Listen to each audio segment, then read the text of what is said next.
Okay, Boker Tov, everybody. Erev Tov, Shavua Tov. Let's hope we hear good news. It's a very troubling news to hear every day, and I think we sit here in a sense hopeless, and helpless. It's very hard to know what to do. And I know Naftali Bennett went to Russia yesterday. Whatever, who knows what goes on behind the scenes? But let's hope it gets better. That's all I can say, and let's hope in the school of our learning Torah, we should hear good news. So Rabbi Leibtag, Vakasha, to kick off the week, hopefully will be a Shavua Tov Yeshayahu and his understanding of Sefer Bereshit. Vakasha. So almost, I guess, I don't want to say Ruach HaKodesh. That would be too dangerous. But we planned this topic like over a month or two ago, when we gave the list of topics. And it just so happens that today's topic is Yeshayahu. That's what we did. Perek Aleph, today was Perek Bet. And what happened on the news last night is almost like resounding from Perek in Isaiah. I'll explain what I mean. You'll see why. The fact that nations who have arguments are coming to Israel for guidance happens to be almost happening. And the fact that, I'm not sure if you talked about this before, the fact that not only Israel is involved in trying to solve an international dispute, trying to bring peace, but on top of that, the two people representing Israel who went to Putin both wore yarmulkes, both wore kippot strugot on top of that. So it's not by chance they're kippot strugot, not kippot shchorot. Not there's nothing wrong with the other, but there's something, the fact that they're involved, that was, our Israel's initiative. So that was amazing. Okay, so let me explain now what I mean. Let's check the chat real fast. Already. Rochelle, okay, here we go. Back to my source sheet, and we'll start to share. Here we go. Here we are. And how Yeshayahu understood class number 2 on prophets and psalmists. It's Exegetes. And we're going to continue last week's topic of how Yeshayahu understood Sefer Bereshit. I showed you last week in part 1, we did Perek Aleph, which is not his first, it's not the first chapter chronologically, but rather it's almost like his main message about, it's clear, if you know your timeline, that Yeshayahu was talking about the time period of Chizkiyahu after the country's already been decimated by the Assyrians. He's asking why, and then he has the whole thing about the lack of Tzedakah Mishpat, and that's why God allowed the Assyrians to take over. Chapter 2 in Isaiah, chronologically, is probably his opening prophecy. It's definitely from the time period of Uziel. I don't want to go into the history now, that'll take too long. But when Isaiah began his career, Israel was sitting pretty. We were a superpower. We had our full borders. The north and south got along well. Uziel and in Yeroboam ben Yoash, everyone was getting along. We were basically, Israel was super prosperous. Things were going great. But all that prosperity led to haughtiness, and the haughtiness led to corruption, and the corruption led to God being really angry with society, as we'll see soon. And God has to explain to the people why he's allowing Ashur to come and punish them for their bad behavior. But Isaiah chapter 2, at the time of Uziel, gives this message, which is like famous. I'll read the first line and then I'll share a picture with you. Okay. This is the vision that Yeshayahu had about Yudah and Yerushalayim.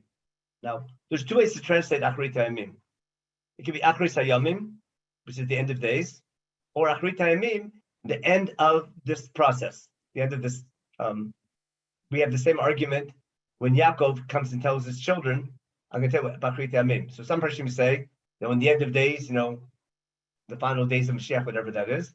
Other Parashim in Pshat say, at the end of your exile, your exile in Egypt has begun. When you come back to Israel and fulfill the goal to become God's people, at the end of the years of exile, when you come back to Israel, at the end of Bipet Tarim, this will be the jobs of the different Shvatim.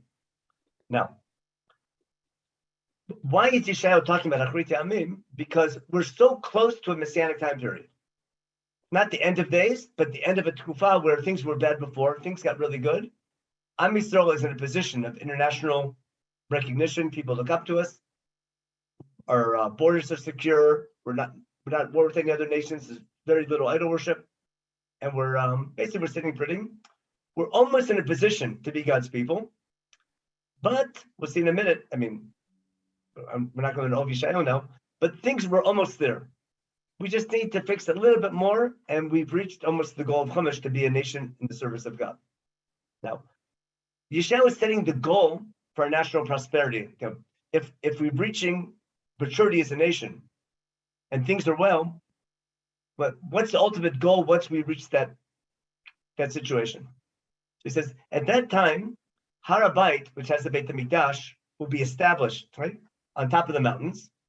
It'll be higher than all the other mountains, and all the nations will flow to it like a river. Now, that's not something geographic where all of a sudden Jerusalem's elevation is 742 meters above sea level. It's going to become higher than Mount Hermon. It means that its stature will be above the other nations. We're talking about a mountain being higher than the other mountains. Means its stature means people come to a place and look up to it. Now, many nations will come. It's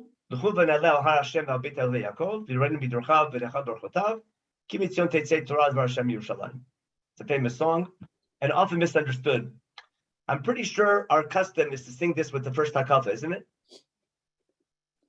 I'm not sure, maybe in Yeshiva they do it, but it's definitely it's a Simchas Torah song, isn't it? And everyone knows the song, right? I think when we sing it when we take the Sefer Torah and shul, don't we? Yeah, for sure during the hakafos, that's what that's right. That's what before the hakafos in the like asat hareta, you know. And we do it every time we take the Torah. We have it now. Why is that not pshat? Why? We'll see in a minute. Is this Torah meaning that if you follow Chazal, we're forbidden to teach our Torah to non-Jews, right? So what's this Kimitzion Torah? So listen carefully. For Shafat ben Goyim v'ochiach lamim rabim. Torah here means instruction. What will happen? Other nations will come to us not to learn Bava Kama and Yavamas. Maybe they'll do Moed, but you get to Yavamas, they're not gonna. That'll scare them away. Why should they be any better than our high school students? The Torah they're coming to look for is not what we call Torah, but rather instruction. It means we're going to become arbitrators in that international disputes. People coming for guidance about life, international disputes, maybe even personal things. But Jerusalem will be a place where, this is a society that's just and upright. And if I want guidance, if I want to run my country properly, people come to us to look up to us. And we'll be in a position to judge between nations. We can give Muslim to other nations, and they'll give them guidance. And then the famous line, remember, they'll take their plowshares and their swords and turn them to plowshares, the famous line, and spears to pruning hooks. And when we grew up, this was a very popular song. I think the new generation doesn't even know it anymore. Now, I'll share with you a little picture. If you're on my computer, let's see if it's still here. Oh, here it is. Okay. I'll pretend like I'm Shuli Vishkin today. Now, see this deal? Who knows what wall this is? That's the Isaiah wall at the United Nations. That's right. This is the famous Isaiah wall. Now, whenever I teach Isaiah, or I give curricular things to teachers how to teach, I always think that this should be class number 1 Isaiah. Why? Right? You show them this wall outside the United Nations. See, they shall not beat their swords into plows. They shall. Okay? They shall beat their plows, and they should spear into pruning hooks. They should listen. Remember? That's famous, right? Isn't it? No, this is. It's me. About 20 years ago. A student of mine from LA. He was the assistant to the ambassador of the UN. I remember his name now. Oh, I'm losing it. Okay, anyway, he's a good friend of mine. Not that good because I forgot his name. Zev, something. He'll come to me. Anyway, so he was working, so I got a private tour of the United Nations that day. So it was a lot of fun. But I had to take a picture of the wall. But it's outside you don't need permission to get to the wall. The wall is outside security. So anyone can go there. Now, why did I like using this teaching? Why? Because they're quoting from Isaiah. What are they quoting? Let's go back what they're quoting. They're quoting only half a pasuk. So I guess they pasuk it's okay to quote a half a pasuk. And they definitely don't have Kimitzion Tetzei Torah. Right? Where's that? Yeah. They're only quoting this part. They're only quoting this section. They're not quoting Kimitzion Tetzei Torah. They're not having nations coming to Israel. Almost New York has replaced Yerushalayim, just like Shushan replaced Yerushalayim. Now Manhattan replaced Yerushalayim, or the UN did. Nothing so terrible about that. But the reason I like using the teaching, because on the one hand, when you teach Tanakh, you want to show the impact that our Bible has on all nations. If the United Nations, with its great goals, whether it fulfills or not, you can argue, but the goal of the United Nations is a great idea. And the fact that that's on the wall is great. But the fact that our Bible is what's quoted is something we can be proud of. So the fact that Isaiah, the fact they quote from Isaiah is something we can be proud of. And it helps us focus on this dilemma we always have teaching Judaism between what's called universalism and particularism. How much are we focused in our education? It's all about us and our special connection to God, and we're God's special people. And we have to, remember that and thank God all the time and care about ourselves, or how much are we involved with other nations as well? And how to find the balance between the two. Sometimes you're so focused on helping other people, you don't worry about yourself. Sometimes you're focused on yourself, you don't think other people exist. You always have to find the balance between the two. Now, therefore, when you study Isaiah, it's a great chance to have that discussion between this balance in Jewish values. But more important is going to be how this section in Yeshaya will help us understand our Judaism. But in our class, I want to show you how Yeshaya was not coming up with a brand new idea, but it's based on his study of Chumash. So there's no doubt, if you're looking for a prophet who's universalistic in his message, who cares about other nations, and sees Am Yisrael that has a goal in being involved in world politics and having a positive impact, there's no doubt Isaiah is screaming it. And his time period is one when it can happen. During the time of the Shoftim, it can't happen because everyone hates us. We can only have an international stature when other nations look up to us. So we had a chance during the time of Shlomo Melech. Under Yehoshaphat, maybe a little bit. But in the time of Uzziel, early in the life of Isaiah, we're almost there, and that's the Achrit HaYamim that he's hoping we're almost there. What's holding it back? The prosperity that the people have, instead of giving them the ability to reach that position, is turning into affluence and haughtiness and corruption. And that's what he has to go and fight afterwards. Therefore, he says, Beit Yaakov l'chuv v'nechal bar Hashem, about the word or in a minute. Then he goes on about what happened. The land was so full of prosperity that we had so much gold and silver, such a big army, horses and chariots, etc. And we had Elilim, but what were the Elilim? Not idol worship, but rather we're bowing down to our own accomplishments. And we see here Parshat HaMelech for sure. Remember, lo yabelu susim, lo yabelu nashim, lo yabelu kesef v'zahav. So those things are not bad. You can't have too much of it, but you need a minimum amount of it. But if they're used properly, they become tools. That prosperity is not the goal of Judaism. That prosperity is a tool that we can use to bring this concept of God to other nations. When God blesses with the prosperity to accomplish that goal, and we misuse that prosperity and use it to flaunt our wealth, and we become affluent and obnoxious and corrupt afterwards, then God threatens to take it away, and that's what Yeshaya is going to be. That's like the main theme of the first 12 chapters of Isaiah. Now, I want to show you in today's share where Yeshaya got that from, where it's coming from in Chumash, and based on the different topics, the analogies he uses here. Okay, so the idea of being relate to other nations, not by chance, the Haftarah for Parshat Breshit is from Isaiah chapter 42. I'll just quote two psukim that begin the Haftarah. And I'm giving it away what the connections are, but it's clearly, this is why Chazal picked this parak in Isaiah for the Haftarah. Why? Komar Hashem, Komar Hel Hashem, for God's name, Elokim, and Yud Kei Vav Kei. You know, Parak Aleph and Breshit and Parak Bet. Borei Hashemayim v'notayim. That's for sure, Parak Aleph and Breshit. Roka Aretz v'tzetzaeha. Okay. Notei neshama la'am aleh v'rach lo chimba. I think this is a beautiful connection between Parak Aleph and Parak Bet and Breshit. You understand why?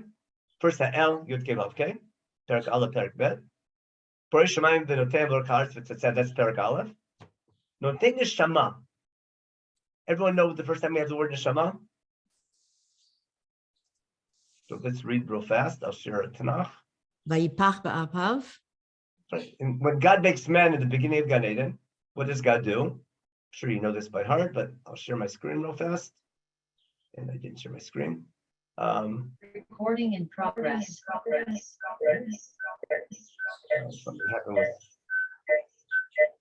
Something happened to. Let me do a quick mute on everybody. Okay, I got fixed. Okay. We wanted what book? We wanted Bereshit, didn't we?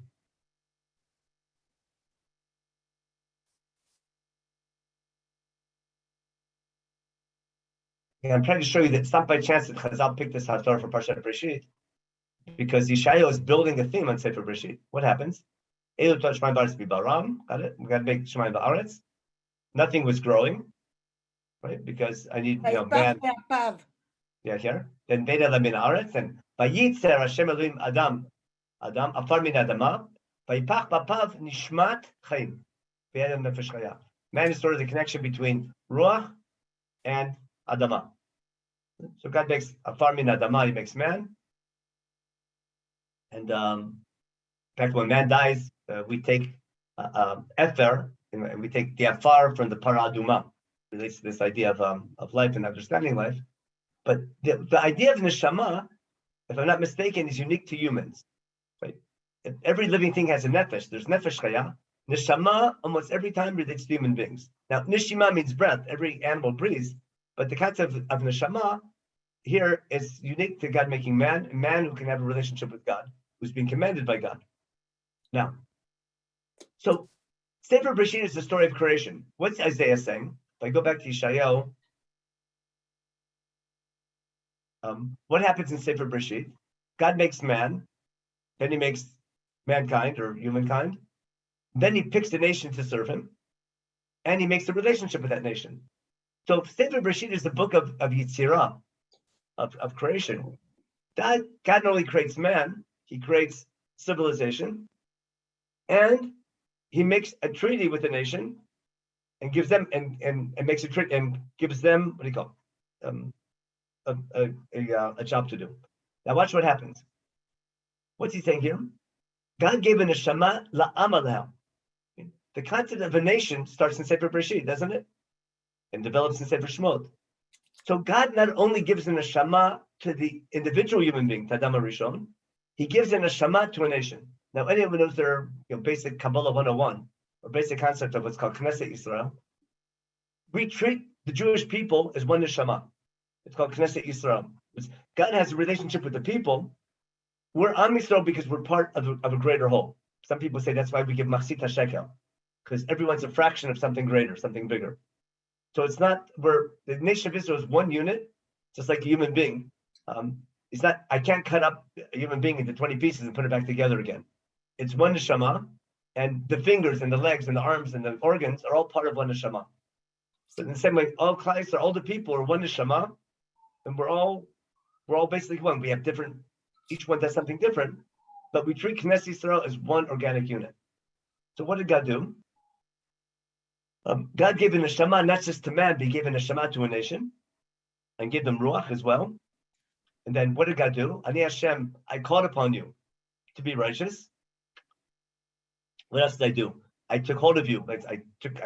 Betzarcha probably means not I created you, but I took care of you. I watched over you.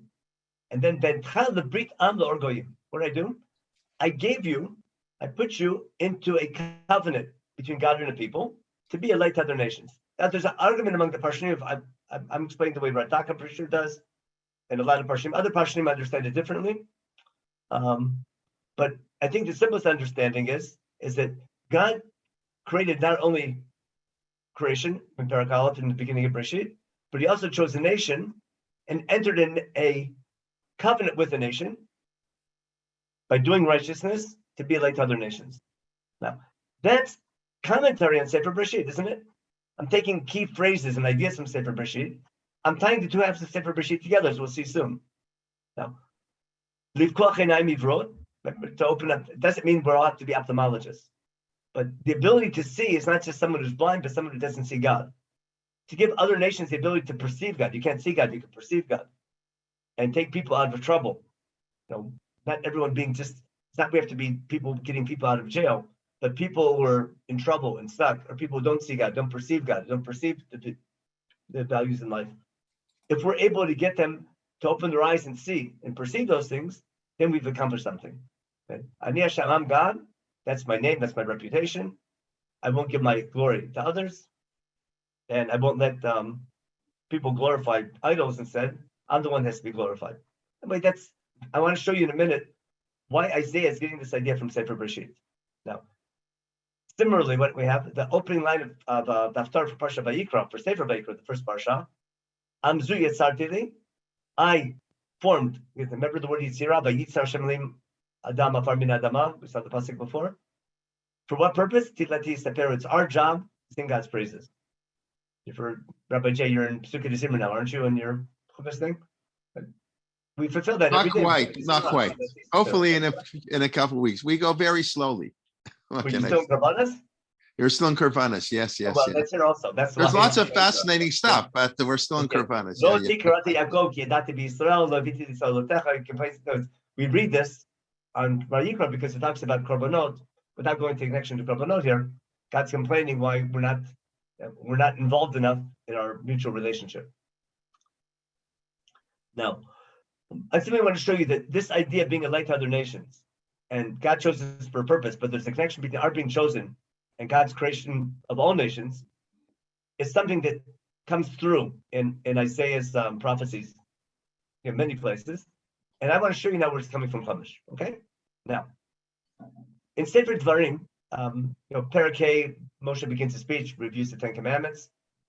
But in the introduction to that speech, in Parak Dalet, and again, Parshat Et Hanan, unfortunately, this is during Ben Azmanim, it's after Tisha B'Av, so it's the time when most people don't learn Parshat Shavua because they're on vacation or in camp.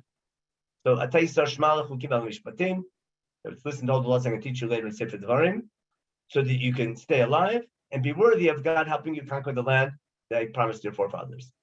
And it's a package deal, don't add, don't take off, etc. And you saw what happened to Baal Peor, basically better listen to my laws, and you survived the desert. But you're still alive today, basically keep up the good work. Now listen carefully. This is introduction to the main speech, the Ten Commandments and all the laws that Moshe teaches in Sefer Dvarim that he got first on Har Sinai. Moshe says, Re'eh, understand, Limaditi etchem. I'm now about to teach you, and I'm teaching you this over and over again, Chukim u'mishpatim, these laws and ordinances of what? Kasher tzivani Hashem Elokai. I'm not making them up. God gave them to me. Lasot came b'kervas hashutam b'neshama l'rishta, to keep these laws in the land that you're going now to inherit. Meaning, I'm going to help you inherit the land, help you conquer the land, on the condition you keep my laws. You don't keep my laws, I won't help you inherit it. And if you do a bad job once you're there, I'll have to throw you out. Now, before he teaches the laws, he has to explain what's their underlying purpose. What do you gain by keeping these laws? And that's what Moshe says. Ushmartem vasitem. Make sure to keep them and do them. Kihi chochmatchem uvinatchem dainei hamim. By keeping the laws, that's your wisdom and understanding in the eyes of the nations. Meaning, there's a universal value in our keeping the laws the proper way. Obviously, Isaiah is building on this idea from Sefer Dvarim. People hear about our laws and the way we keep them. Remember this phrase, Goy Gadol.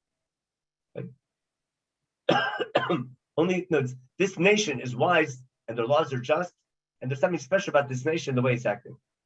What would they say? Kimi Goy Gadol. See next slide. Umi Goy Gadol. You can't miss the phrase Goy Gadol all the way through. Okay. Where do we find such a great nation? Asher lo Elohim krovim elav. That has God so close to them.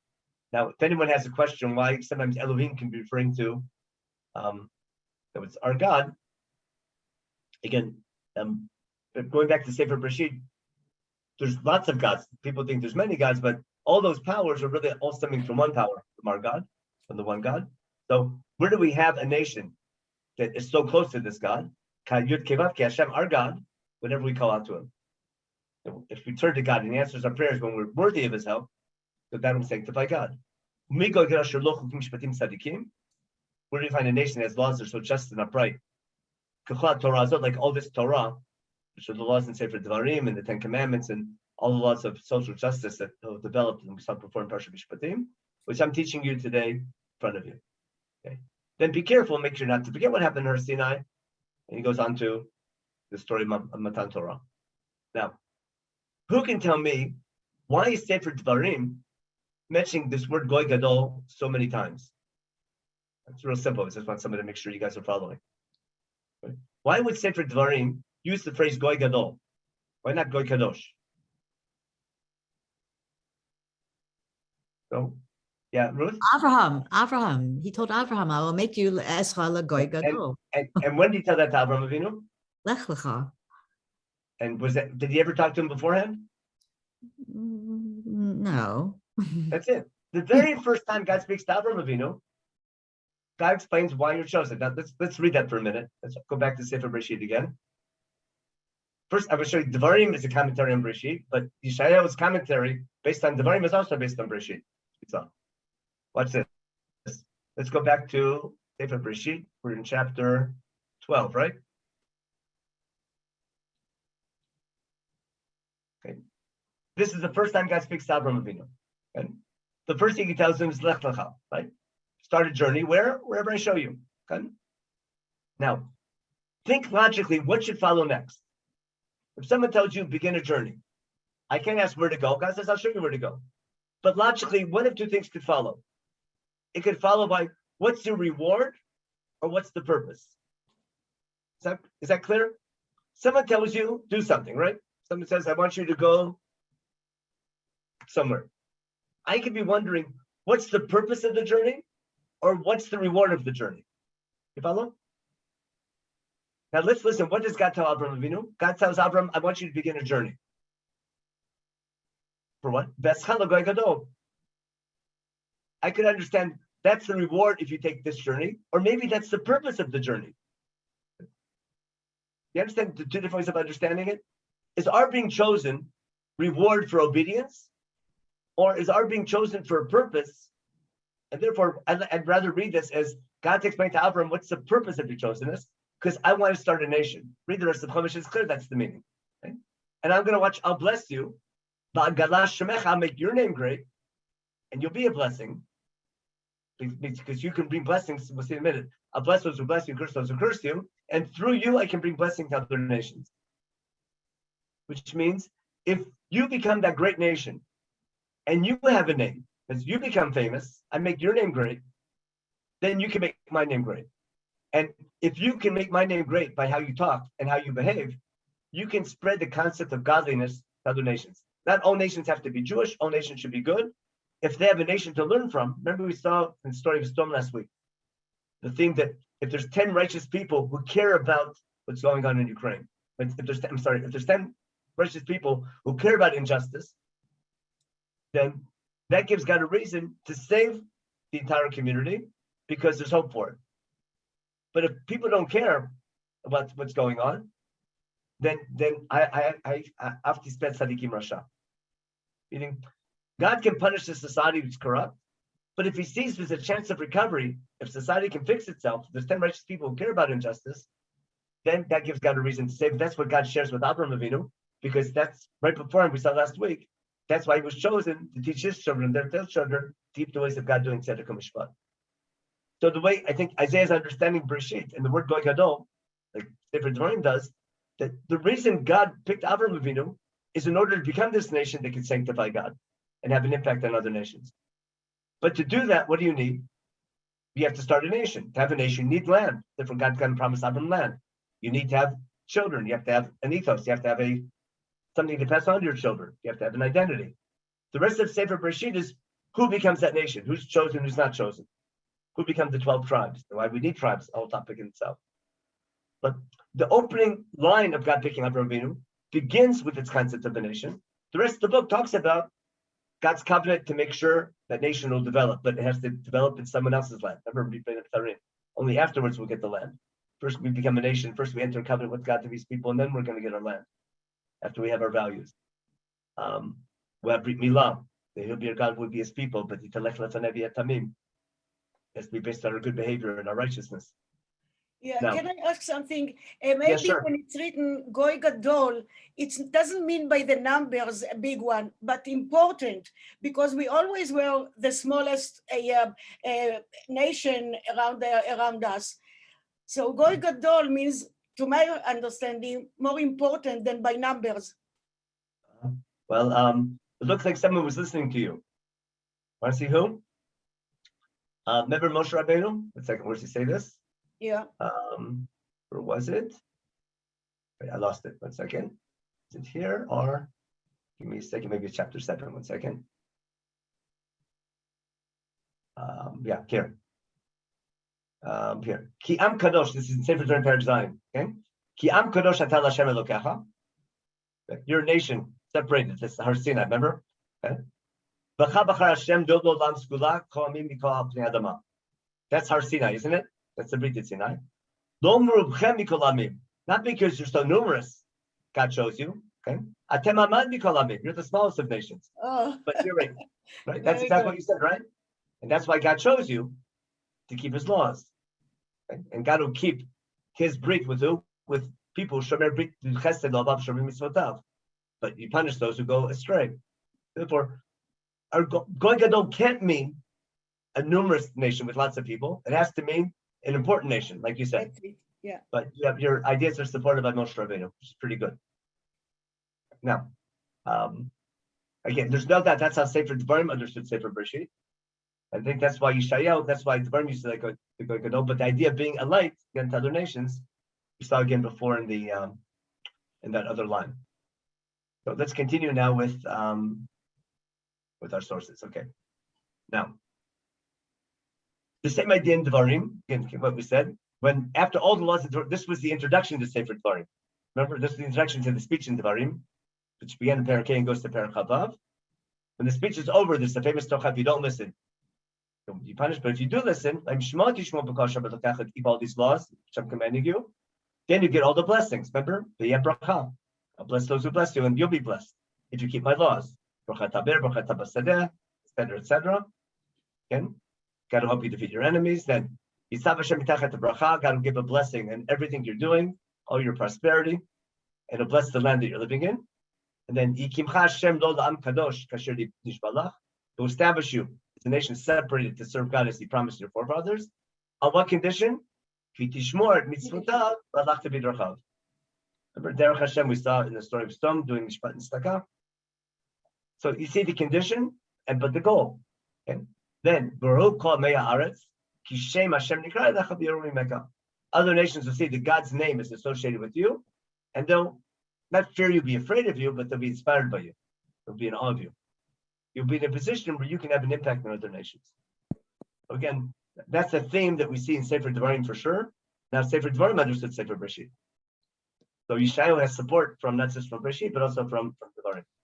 Now, where does Devarim, or where does Yeshayahu get this idea in Bereshit? So when you study Sefer Bereshit, I have a quick little list of topics there. Remember, we have creation and then Gan Eden. So those two topics that Yeshayahu is building on in Perek. We have the Cain and Hevel story, we have genealogies, and we have the flood story, more genealogies. We have the Tower of Babel story, we have more genealogies. Then we have the Avram stories, Yitzhak stories, Yaakov stories, and Yosef stories. But basically, without doing all we're sure on Sefer Bereshit, what we have is we have two basic sections of Sefer Bereshit. One very universal, talking about all the nations, and then in the middle of chapter 11, starting really with chapter 12, we have the story of the Jewish people. Or if I'm going to map it out this way, we have after creation, we have 4 stories where God gets upset with man's behavior. God's upset with man in Gan Eden. He's punished. God's upset with Hevel, with Cain. He's punished. God's upset with everybody. Brings the flood and starts over again. And then God's upset with what they did with the Tower of Babel and did something about that also. If being scattered is called, you can argue whether it's a punishment or sin, but it's definitely God's reacting to man's actions and scattering him around. But in the first 11 chapters, after God creates, we have 4 stories where what's the common thread between all of them? God is upset with man's behavior. And He has expectations for men. He has expectations about their behavior. It's clear, otherwise He wouldn't punish them when they go bad. And then He even starts over again. But consistently, man seems to be doing something astray, but God promised not to start over again. So now that God has to bring something into creation in case things go bad again. And in light of that, we have the story of our forefathers, or basically the story of God starting a nation to do something about civilization going astray. Again, my assumption, which I think is logical, is that there should be connection between the topics.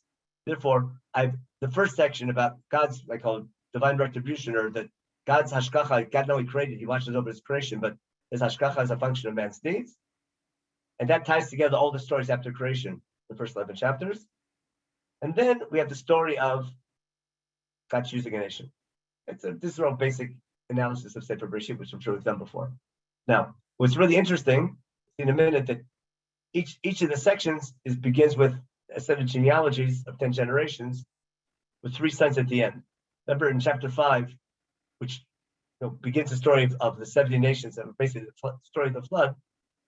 I have 10 generations from Adam to Noach, and Noach has 3 sons, which leads to the flood and God starting over again, ending with the 70 nations in Migdal Bavel. In the middle of chapter 11, I have another set of 10 generations from Shem till Terach. Terach has 3 sons, that leads to the story of Avram Avinu. So basically, if I look at Bereshit, I have the first 11 chapters focusing on all civilization and God's hashgacha, God's providence. The rest of the book, the main part of the book, is how and why God chooses a nation. But the most logical assumption is the main topic is God picking a nation. But I need a reason, I don't only need to know that he chose us, I need to know why we're chosen. And therefore, I need the first 11 chapters of the book to explain to Am Yisrael the purpose of their chosenness. That there has to be some connection between God picking a nation and God's care about the entire creation. And God's care about civilization should go in a good direction. In light of that, it makes sense what Yeshaya was saying, that he picked nation, Amzu Yatzartivli. We're supposed to talk about God, but bring the concept of godliness by setting it, not only by how they speak, but how they act and behave. Again, I'm trying to suggest that when you read Sefer Bereshit, you might not see this theme, and maybe I'm pushing things, but I think at least it's based on a critical analysis of the structure of the book. But I want to support this interpretation of the book based on Yeshayahu, because I think Yeshayahu studied Sefer Bereshit and reached the same conclusion, and you see his conclusion in his prophecy. And if I'm correct, that might explain why he's using imagery from Sefer Bereshit in his key messages. Where again, he said, he's tying together the things of Bereshit together with Shemot. Going the Brit Am. And Shemot then we're going with Dvarim and the theme of Har Sinai and the 10 Commandments and the laws that follow. So if Yeshua is going to use wording and imagery from Sefer Bereshit and talk about the idea of remember I talked about the idea of being a light to other nations and taking people out of darkness. Where do we have the theme of light? Remember back in day 1, what was the first thing God created? He made Or. But that Or is not our Or because sun and moon aren't until day 4. So what did Chazal say? God took the Or and saved it for tzaddikim in the future. But that Latidavo doesn't mean Olam Haba, it means Olam Hazeh. I think Latidavo is Har Sinai. It means the Or being the ability to perceive God. Light, not electromagnetic radiation, but the ability to perceive God through his creation. By God giving us the Torah, that gives us the ability to perceive God through his creation. And if we're able to do that, hopefully we can act in a way that helps other people can understand a similar message. So that was the first part of showing how Yeshayahu understands Sefer Bereshit. Now, this theme of making a name for God, what I want to show you, there's a bigger thing going on in Bereshit. It's called Shem. What do I mean? If Shem doesn't mean just a name, it means a reputation. Remember, Tov Shem and Shem and Tov? That's in Kohelet right now. Tov Shem and Shem and Tov. A good name is better than good oil. That's beautiful wordplay. But if the idea of making a name for God is part of the purpose of our chosenness, then I want to show you how Sefer Bereshit might be developing that theme. Doesn't say it explicitly, but I think it says it implicitly through the development of a theme. And I'd like to begin with a famous question: why does Noach name his son name? We all know Noach's son, Shem Chamin Yafet. But what's the logic in Noach calling his son Shem? Question number 1. Number 2, when God picks Avram Avinu, the story of Avram Avinu begins with Elu Todot Shem, not from Elu Todot Noach. The 10 genealogies that lead to the flood are Adam to Noach. The genealogies that lead to God picking Avram Avinu start with Shem to Terach, and then Avram, Nahor, and Haran. So right away we see there's something special about Shem. Chazal pick up on that, and what do they say Shem is? Shem is the first Rosh Yeshiva. So I want to suggest a reason why Chazal make such a big deal about Shem. Why? I looked for the first time I have this concept of name in Chumash. And the first time I find it is a very strange place. At the end of chapter 4, remember going back to these units here? We have creation, then Gan Eden, and Cain and Hevel. But right before the flood story begins, in fact, right before we get to the 10 generations, at the end of Perek, let me show you in a real Tanakh, make sure it's clear. Open up a Chumash. Where are we? We don't want to chat. We want to open up a share screen. We want a real Chumash. We want this one. I'll use a Hebrew one. We want Sefer Bereshit. And we want, make it bigger, for sure. And we want chapter 4. Chapter 4 is the story of Cain and Hevel. Remember? And the story of Cain and Hevel really ends with Pasuk Chavhe. Why? After Cain and Hevel fail, then Adam and Chava decide let's have another kid. Calls his name Shet, because God gave me another child to replace Hevel, who was killed by Cain. I could end the story of Cain and Hevel there. That's a perfect ending. Then we're told Shet also had a kid. Shet had a kid. It's a child, I'm sorry. And his name was Enosh. And then what happened? Azu Chalikro B'Shem Hashem. End of the chapter. Next line, Chumash, chapter 5. What do we have? All the genealogies from Adam to Noach, to Noach and Noach's 3 sons. Remember? And those genealogies lead to the story of the flood and the 70 nations. Just like the genealogies of Shem are going to lead to the story of Abraham Avinu, when you look at the structure of the book. Right before I begin the story of the flood and the 70 nations beginning, the last line of Perek Dalet, the transition line, which at first glance is superfluous. Why? Because I find out about Enosh, about Shet and Enosh later on in chapter 5. For some reason, I include Shet. After Shet, I also have Enosh. And then what are we told? In the time of Enosh, Azu Chalikro B'Shem Hashem, a super cryptic verse, but it's a cliffhanger. At the end of the line, what's happening? So some Parshanim understand, then men began to call in God's name. That's how most English translations, Rucham mean to begin.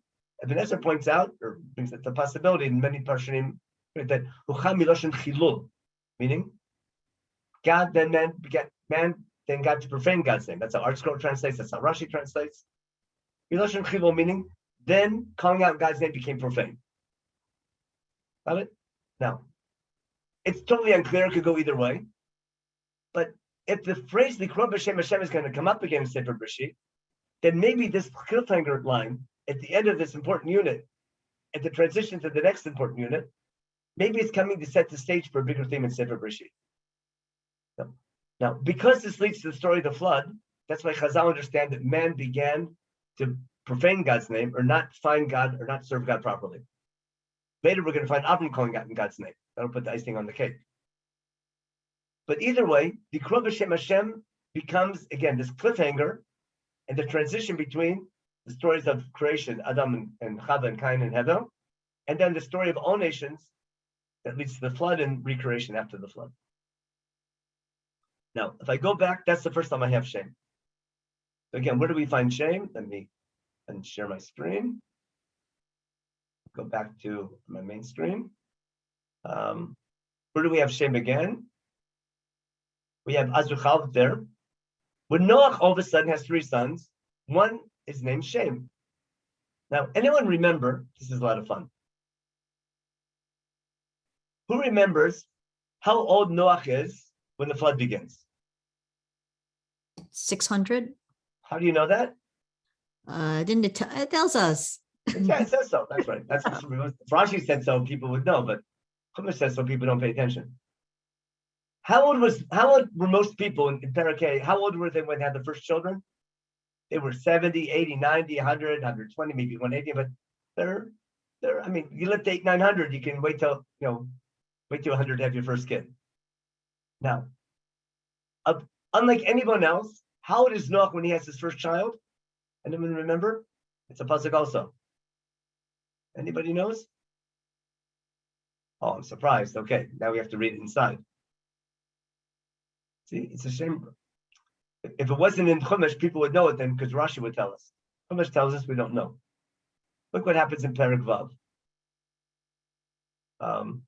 We have all the genealogies in Perek A. And then what happened? Elu Todot Noach. Sorry. What does it say? I'm sorry, we're back in the end of Perek A, my mistake. After Lemech, here we go. Lemech has how many he lived for? He was 100. How was he? He was 80. Oh, he's 182. Okay, he had a kid. Lemech calls him Noach because Noach is the first son born after Adam Rishon died. Remember, Adam Rishon was cursed because of his sin. The lamb was cursed. The first child born after Adam Rishon died, if you figure out the years, was Noach. And therefore, what's Lemech say? Yeah, maybe this is a sign that things that the curse is gone. That's all the words of the curse. When man was thrown out of Gan Eden, we're hoping that Noah can fix things. Great hope for Noah. But what happens? Noah lived after another 900 some years. And then Lemech lived, what do you call it? And died. And here we go. Vahin Noach ben 500 shana. There we go. Noach, he was living in the Upper West Side. He waited 500 years to get married and have children. What was he waiting for? Well, one good reason might have been waiting for. But how could he have children in such a corrupt society? He was a tzaddik, Noach, wasn't he? You don't do anything wrong. Sometimes you don't do anything right. He was waiting for a wife. He was waiting to find a mate. That's why he had to wait 500. You know his wife's name. It's Eshet Noach.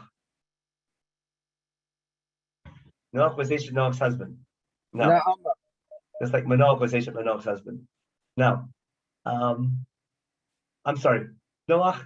So now, according to Chazal, when God's upset with man's behavior in Perek Vav, and he says 120 more years, so a lot of Parshim hold it's 120 years till the flood, which means when does God decide to bring a flood?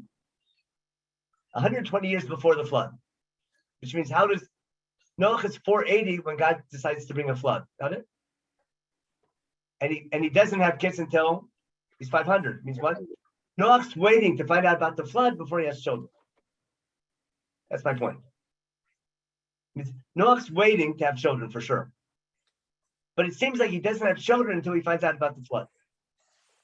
Because it's his job, what do you go? To continue to recreate. Now, if he's going to have 3 children, and each one's going to have a job, someone's got to be a rabbi. You follow? So Yefet will be, he'll do the sciences and the arts and stuff like that. Cham will do to take care of industry and work and things like that. But Shem, what's Shem going to do? My claim is Shem's job is to make a name for God. What Noach wants Shem to do is what went wrong in the time of Enosh, or right, whatever it was. He wanted his son to call him God's name.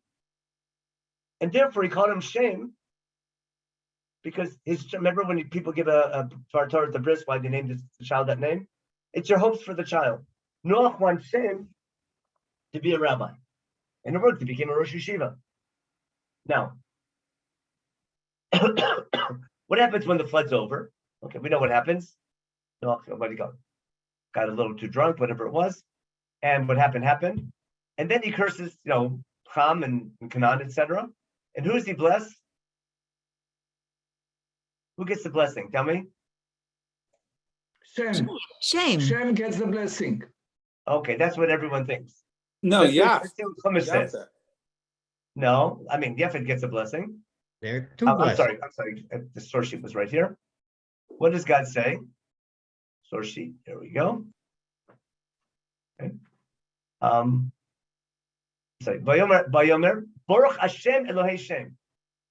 Who's being blessed? God is being blessed. Okay. And what? Now, who is God? God, he's the God of shame. What do you mean? Isn't he the God of Avraham, Yitzchak, and Yaakov? What do you mean Hashem is the God of shame? Now, you might remember Rosh Hashanah davening. Yomar kol asher neshama b'apo, Hashem Elokei Yisrael Melech. What's it mean, Hashem, the God of Israel? Or when we say Shmon Esrei, Elohei Avraham, Yitzchak, and Yaakov, is that the God who takes care of Avraham, Yitzchak, and Yaakov? Or is that the God that Avraham, Yitzchak, and Yaakov talked about? And we talk about Elohei Yisrael. Is that the God who takes care of Israel? Or is that the God who Israel talks about, makes a name for? You see where we're going?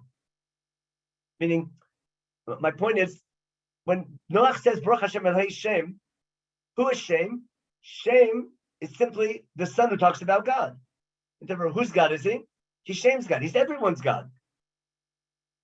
But Shem was chosen, was hope that Shem would make a name for God. Remember, Hashem Elokeinu, Hashem, our God, Hashem, who we're chosen to serve, he's everyone's God. He's the one and only God that we're chosen to make his name great. And we make his name great by how we talk and how we act. So my claim is that Shem is called Shem because God, Noach's hope is that Shem will make a name for God. So wasn't so successful, it led to Migdal Bavel.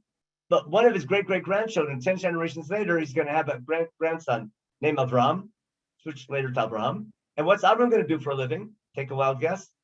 He's going to make a name for God. Korei b'Shem Hashem. See that in right after God tells him, V'yeh Gadol, that's what Avram does for a living. Now, but right before Avram is chosen, there's another story in Sefer Bereshit. Where are we? Remember Migdal Bavel? What's so bad? Big argument what they did wrong. But this is quite clear. Remember, let's build a city. Havani Belanu Ir, remember? First they had this industrial revolution. And they said now then the bricks, they outdid God's creation. The Evan now became, instead of an Evan, we have a brick, we have a Levena. They say, Hava, Livna Lanu Ir, Umigdal Rosh Hashamayim. But I said Lanu Shem. Now all humanity gathers together. Remember, everyone's united. They gather in a bikah. I should really read all the psukim. Remember, they gather in a valley. They start making industrial revolution. They make bricks. They utilize fire, and they make a city. Remember, they build a city with the bricks, a big tower on the top. They put their name on the tower, and they make a name for themselves. Not necessarily evil, but who's at the center of their civilization is themselves, and God is missing. And therefore, God's not happy, and He scatters them. But this idea of making a name for God becomes, what do you call it? Seems to be what God's upset with. And then the next story is a story of God picking Avram Avinu 10 generations later, or from Shem till Terach, and then the story of Avram Avinu. Avram is chosen, and then what happens? He travels to Israel, first Shechem, and then he gets to Beit El. What's he do in Beit El? He builds a mizbeach and calls out in God's name. He goes down to Egypt. Comes from Mesopotamia, one center of civilization, comes to Beit El, makes a name for God in Beit El, which later become a house for God. He goes down to Egypt. He comes back from Egypt in Perigud Gimel, back to Beit El, and again, what does he do? Back to his Mizbeach, where he was in the first place, and again, he calls out in God's name. And at the end of his career, he meets Abimelech, remember? He makes a treaty with Abimelech, with the 7 Klasim, puts an Eshel in Beersheba, and what's he do? By Krasham, B'Shem Hashem Kolam. What's Avram doing for a living? He's making a name for God. And the idea continues all through. Same thing later with Yitzchak. So I'm trying to explain this idea of a name. I think it's the idea of making a name for God is developed through the theme of God's name, Shem. You see it in davening. Remember, Hodo Hashem Kiru B'Shmo? Remember, Yeheshmei Rabbah? Again, Rabbi Joe have that in his literature. But the idea of making a name for God, it's what we're about, but we accomplish it by how we talk and how we behave. And Chumash develops that theme through Sefer Bereshit.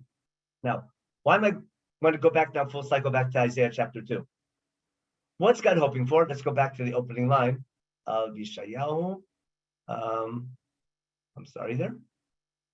We need this one over here. Let's go back to the beginning. Close my chat. And what happens? At the end of days, what will be the job of Yerushalayim? There'll be a mountain, right? There'll be a mountain on top of mountains. Got it? There'll be a city on that mountain. There'll be a mountain, not a bikah. There was a bikah. And now we have a har. There'll be a city and a migdal in the middle of the city, called the Beit HaMikdash, and all nations will come and do what? And make a name for God. It'll be Har Beit Hashem, it'll be what's it called? What's it called? Har Beit Hashem. There'll be a mountain associated with God's name, God's home. And all nations will come and gather, all nations will be unified again. Remember? Migdal Bavel and all the nations were unified, but to make a name for man.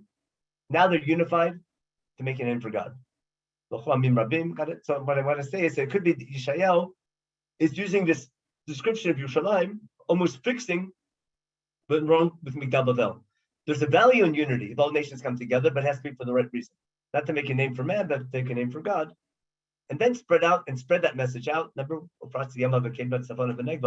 no 4 directions. And then their job, hopefully, if we're in that position, we can help other nations solve disputes and resolve issues and things like that. So that's why I wanted to I thought it was fitting to do this year today. I was planning to do it anyhow. But if hopefully it'll work, whatever Prime Minister Bennett was trying to accomplish, at least he's trying. But if Israel is in a position where we can help other nations solve their disputes and stop a war and use, instead of using metal to kill each other, but use it to plant and build things and to save lives and to build stronger lives and safer lives and build a better society, if we can be instrumental in that there's something, Achrit Tamim could be something good, it could be something disastrous, if you know your Gog and Magog stories. And it depends what Am Yisrael does, Am Yisrael being involved in that process. But to do that, we have to be a nation that people really look up to. And you can't do things like that if your nation itself is corrupt. So again, we're in a very interesting situation. There's what to pray for, as Rabbi Kama mentioned at the very beginning of our class. There's also what to do.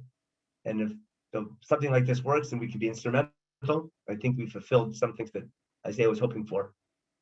After not having a nation for a couple 1,000 years and having a nation to be involved, something like that would be great. Again, once you have a nation, you can do a lot of terrible things as well. So there's a chance for a great Kiddush Hashem, a chance for a great Chilul Hashem, but that's the challenge that gives us in the redemption process. So that was my little take on Isaiah as a commentary on Sefer Bereshit, a little hashkafa, maybe between the lines a little bit, and a little bit with current events. So I'll take questions real fast. I think there weren't too many today. I made my chat. What was the last chat? Why do I read verse 42, verse 5, particularly to Israel? To me, it reads universal. Okay, chapter 42, that's I told you, it's a machloket parshanim, not orgoim, what it means, but that needs a whole full share. But put it the way, that might not be pshat in chapter 42, even though it's a legitimate pshat, but it's definitely, the idea of orgoim is, you can't miss it in Isaiah in general. It might not be shot there, but it's definitely throughout the rest of his book. Okay, it seems obvious that when one wants to differentiate oneself from others, you recall from the particular, in case of Shem, then the common ancestor Noah, and not because of a particular unknown profession. I'm not sure what that meant, but I'm saying when Chumash begins the story, it means, Rabbi, that Shem was our particular branch that we come from, and not because he was a rabbi or a farmer or a rocket scientist. And Noah was a common ancestor that we all come from. So if we want to say that we're different than everybody else, we say we came from the branch of Shem and not from the branch of Noah or of Adam Harishon. So why did we come from the branch of Haran? Or Haran, not Haran, Nahor? That's also a good choice. As Maimonides would say, if the menorah had 8 and not 9, we would ask, why is it 9 and not 8? It has to be something. But I'm saying from the particular, not from the common. I'm saying that if Chumash, I'm not questioning what happened, I'm saying what's written. Chumash goes out of its way to begin the story of Avraham Avinu with Shem. But there's no written that he was a rabbi. That's just midrash for whatever reason. I'm not saying that's not why. I'm saying that's why Chazal say he was a rabbi. You misunderstood what I meant. I was explaining to midrash why Chazal called him the first Rosh Yeshiva.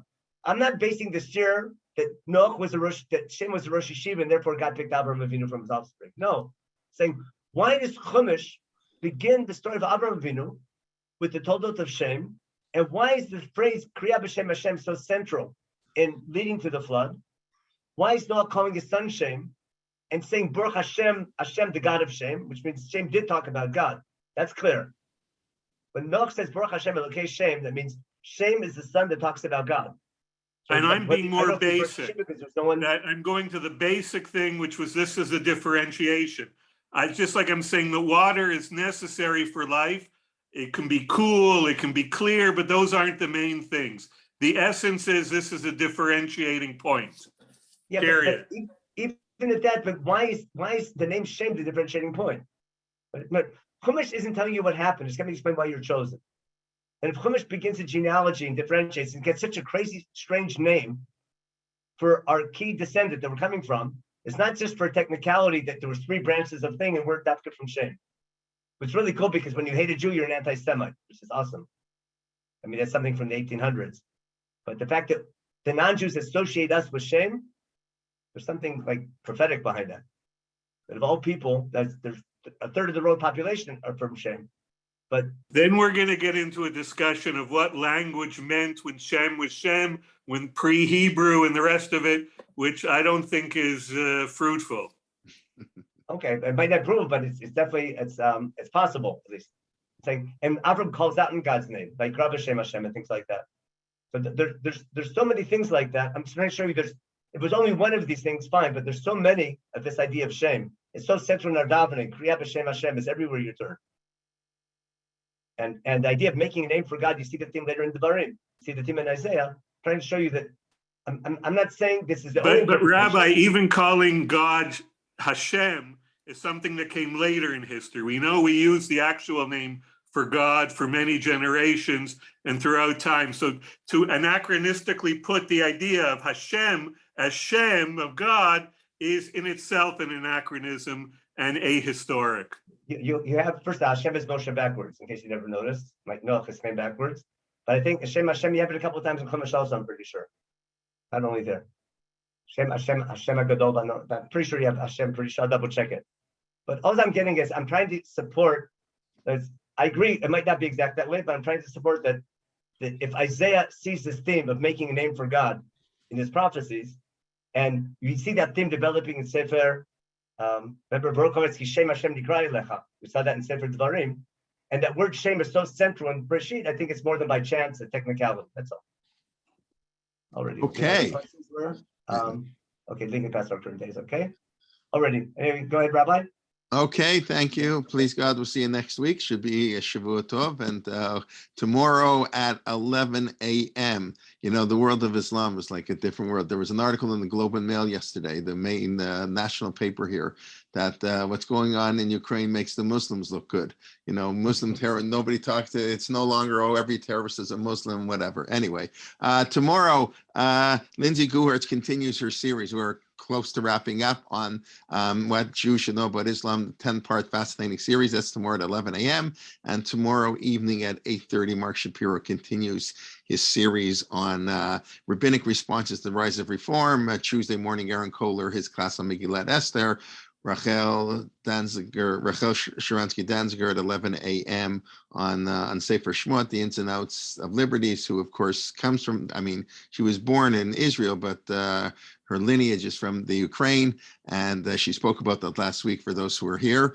And then at 1 p.m., Alex Israel continues his talk on Eliyahu and a prophet of fire. And 2 p.m. on Wednesday, we go to Madrid, Spain, as our last of these Jewish communities around the world. And then on Wednesday night, Dr. Sokolow continuing his series on Tanakh, the evolving of Tanakh, and now we're in translations of Tanakh. And then Thursday morning, Shuli Mishkin, her series on archaeology in the Bible, Sefer Malachim. And this week's Parsha Shir will be given by Rabbi Shul Robinson of Lincoln Square Synagogue. And then Friday morning, as Rabbi Leibtag was plugging my sitter class this morning. Thank you. So that's at 9 a.m. on Friday morning. And okay, want to wish everybody a good week. We should hear Bisurot Tovot, good news. We should have more peace in the world. Okay, be well, everybody. Thank you very much. Bye-bye.